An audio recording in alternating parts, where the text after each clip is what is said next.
Hello and welcome to our channel.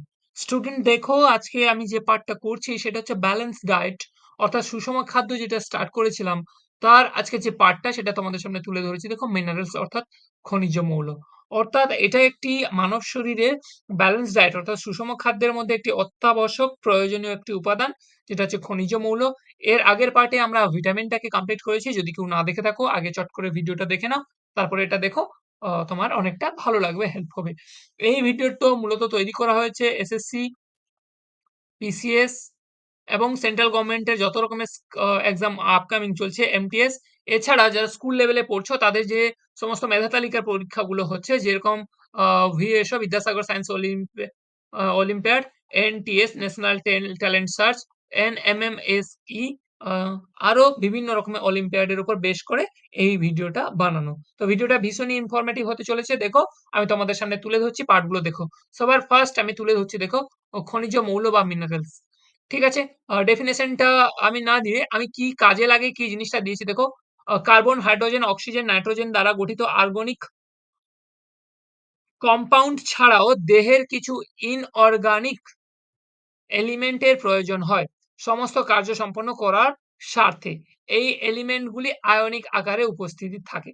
আমরা সবাই এই বিষয়টা জানি মিনারেলস এর ক্ষেত্রে। নেক্সট যেটা হচ্ছে দেহের জলীয় অংশের সমতা বজায় রাখে, জীবনের প্রতিটি কার্যে সহায়তা করে।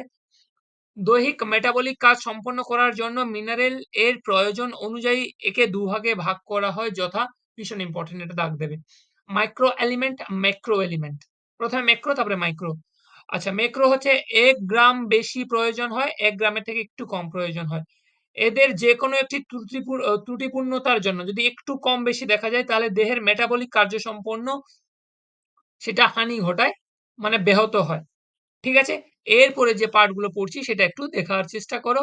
আহ, আবশ্যকীয় মিনারেলস দৈহিক প্রয়োজনীয়তা প্রাণীকুলের ক্ষেত্রে মানে কিভাবে দরকার। আমি প্রথমে ম্যাক্রো এলিমেন্টের মধ্যে যে পার্টগুলো পড়বো, তার মধ্যে ভীষণ ইম্পর্টেন্ট যেগুলোকে স্টার মার্ক করছি সব পড়া দরকার নেই। ফার্স্ট হচ্ছে দেখো ক্যালসিয়াম সিএ, এটাকে বলা হচ্ছে প্রাণীকুল ক্যালসিয়াম মিনারেলটি।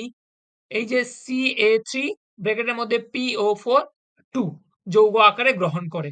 এর উৎস হচ্ছে দুধ, শস্য, পনির, মাছ, চিংড়ি, চিজ, বিনস, মটরশুঁটি, আলু, দই, সবুজ শাকসবজি ইত্যাদি। অভাবজনিত রোগের শিশুদের রিকেট, যেটা হাড় ভেঙে যায়, টিটেনিন অর্থাৎ পেশিতে টান কমে যায় অথচ খিঁচুনি আসে, ক্ষতস্থানে রক্ত জমাট বাঁধে না এবং দুর্বল দাঁত ও হাড় হয়। ভীষণ ইম্পর্টেন্ট, করতে হবে। নেক্সট যেটা আমাকে পড়তে হচ্ছে সেটা দেখো কি দিয়েছে, সেটা হচ্ছে ফসফরাস, যেটাকে পি বলে বলছি। উৎস দেখো দুধ, মাংস, সবজি।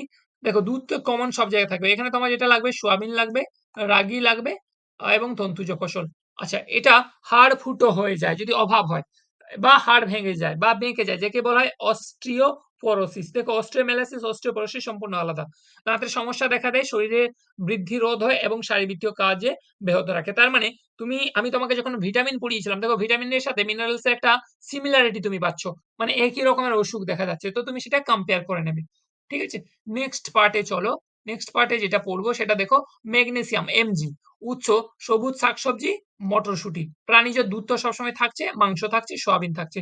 অভাবজনিত কারণে যেটা রোগ হয়, মানসিক অবসাদ দেখা দেয়, পেটের পেশিতে খিঁচুনি দেখা দেয়, খিটখিটে মনোভাব হয়, এবং এটা ইম্পর্টেন্ট, দাগ দাও 4 নম্বরটা, মেটাবলিক এর অনিয়মিত এবং প্রধান নার্ভাস সিস্টেমকে ক্ষতি করে। নেক্সট হচ্ছে সোডিয়াম, যেটাকে Na বলছি। এর হচ্ছে খাদ্য লবণ এবং পানীয় জল থেকে এর সোর্স। এছাড়া তরমুজ, গাজর, মাখন, ডিম, এটা তো আছেই, এখান থেকে আমি পাচ্ছি। উচ্চ রক্তচাপ, রক্তের যে নিম্নচাপ সেটা করে, ক্ষুধামন্দ ও পেশির খিঁচুনি দেখায়, পেটের অসুখ ও কিডনির অসুখ দেখা দেয়। নেক্সট হচ্ছে পটাশিয়াম, এটার উৎস হচ্ছে মাংস, দুধ, শস্যদি, ফল, মূল, শাকসবজি। অভাবজনিত কারণে যেটা হচ্ছে রক্তের নিম্নচাপ ও দুর্বল পেশিসমূহে পঙ্গু হওয়ার সম্ভাবনা দেখা দেয়। নেক্সট পার্টটা হচ্ছে সালফার। নেক্সট যে পয়েন্টটা হচ্ছে সেটা দেখো কি হচ্ছে সালফার। এই সালফারের ক্ষেত্রে কি হচ্ছে, বিভিন্ন খাদ্যের প্রোটিনের অংশে থেকে আমি পাচ্ছি সালফারটা। এটার কাজ হচ্ছে ভীষণ ইম্পর্টেন্ট, প্রোটিন মেটাবলিজমে ব্যাহত ঘটে। যদি এর অভাব দেয় তাহলে প্রোটিন মেটাবলিজমের যে ব্যাহত ঘটতে দেখা দেবে। নেক্সট ক্লোরিন ইম্পর্টেন্ট, পানীয় জল এবং লবণ থেকে পাই। ক্ষুধামন্দ, পেশি খিঁচুনি, মানে পার্টিকুলার কোনো অসুখ দেখা দেবে না কিন্তু সমস্ত অসুখের লক্ষণ দেখা দেবে। তারপরে যে পার্টটা দেখো আয়রন। আয়রনের উৎস ভীষণ দেখো আ আমরা যা খাচ্ছি মোটামুটি সেগুলো থেকেই পেয়ে যাবো। মাংস, ডিম, শাকসবজি, কাঁচকলা, ডাল, সয়াবিন, পালং শাক, ধনেপাতা, মূলো শাক, তৈলবীজ, আমলকি, চিচিঙ্গা, ডুমুর, যকৃৎ। আচ্ছা, এটার অভাবজনিত কারণে যে রোগটা হয়, রক্তাল্পতা বা অ্যানিমিয়া দেখা দেয়। নখ চামচ আকৃতির হয়ে যায়, ভীষণ ইম্পোর্টেন্ট। নখ চামচ আকৃতি হয়ে যায় কোন মিনারেলস এর অভাবে বা কোন ভিটামিনের অভাবে? সিমিলারিটি খুঁজতে হবে। শরীর দুর্বল, এটা অতটা ইম্পোর্টেন্ট না। এটা ইম্পোর্টেন্ট, ভীষণ ইম্পোর্টেন্ট। শিশুদের মানসিক বিকাশে ব্যাহত হয়। নেক্সট হচ্ছে আয়োডিন, যেটা আই বলছি। খাদ্য দানা, শাকসবজি, গম, শস্য, নুন, সামুদ্রিক মাছ, গুগলি, মৎস্য, ডিম, পনির, এগুলো থেকে আমি পাচ্ছি। এটার অভাবে, যেটা ১ম ১ নম্বর ভীষণ ইম্পোর্টেন্ট, গলমন্ডল বা গয়টা রোগ হয়, শিশুদের ক্রিটিনিজম হয় এবং ভ্রূণের বৃদ্ধি ব্যাহত হয়। শিশুদের দৈহিক মানসিক চাহিদা, এটার থেকে বেশি ইম্পোর্টেন্ট ৫ নম্বরটা, শিশুদের চোখ টেরা হয়ে যায়। চোখ টেরা সবার নয়, কিন্তু শিশুদের হয়। ঠিক আছে? চলো এরপরে যেটা পড়বো সেটা হচ্ছে মাইক্রো এলিমেন্টের মধ্যে যেটা পড়ছি, ফ্লোরিন আর জিঙ্ক। সেখানে উৎস হচ্ছে সামুদ্রিক খাদ্য, শস্যাদি, দুধ, ডিম, মাংস, শাকসবজি, ডাল, তৈলবীজ, কমলালেবু, ঝিনুক। আচ্ছা, অভাবজনিত যে রোগটা হয় সেটা হচ্ছে রক্তে শর্করার পরিমাণ বেড়ে যায়, ক্ষত সহজে সারতে চায় না। ঠিক আছে? এটা মস্তিষ্কের কার্যক্ষমতা হ্রাস পায় ফ্লোরিনের অভাবে কিন্তু। ভঙ্গুর দাঁত এবং খসখসে চামড়া, এবং লাস্ট হচ্ছে ফার্টিলিটির সমস্যা দেখা দেয়। নেক্সট হচ্ছে কপার, সেটা হচ্ছে মাংস, শুকনো ফল ইত্যাদি থেকে আমি পাচ্ছি এবং সামুদ্রিক খাবার। দুর্বল ব্লাড, এটা ইম্পর্টেন্ট, দাও। উইক হয়ে যায় ব্লাড ভেসেলস এবং কানেকটিভ টিস্যু উইক হয়ে যায় এবং রক্তাল্পতা বা এনিমিয়া দেখা দেয়। নেক্সট হচ্ছে ম্যাঙ্গানিজ, ম্যাঙ্গানিজ থেকে যেটা হচ্ছে শুকনো ফল থেকে পাচ্ছি, শস্যাদি, চা থেকে পাই, ইম্পর্টেন্ট, চা থেকে পাচ্ছি আমি ম্যাঙ্গানিজ। হাড় এবং কার্টিলেজ, কার্টিলেজ এবং কানেকটিভ টিস্যুর অনিয়মিত বৃদ্ধি ঘটায়। ঠিক আছে?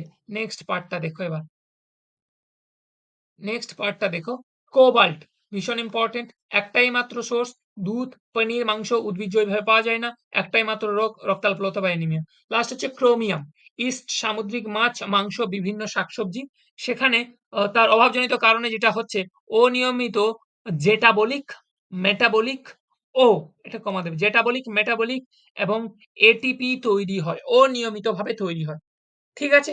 এবং এটার অ অভাবজনিত কারণে রোগটা বললাম, এবং সঠিক থাকলে কি কাজ সাহায্য করে সেটা তুমি নিজে বানাতে পারবে। যেরকম বলেছে রক্তাল্পতা বা অ্যানিমিয়া দেখা দেয়।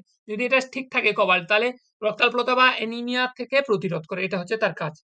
তাহলে আজকের ভিডিও এই অবধি। পরের পার্টে আমি সুষম খাদ্যের বাদবাকি কিছু পার্ট, কার্বোহাইড্রেট যেটা থাকছে সেই পার্টটা করাবো। প্রোটিন, ফ্যাট নিয়ে একটা ক্লাস করিয়ে দেব।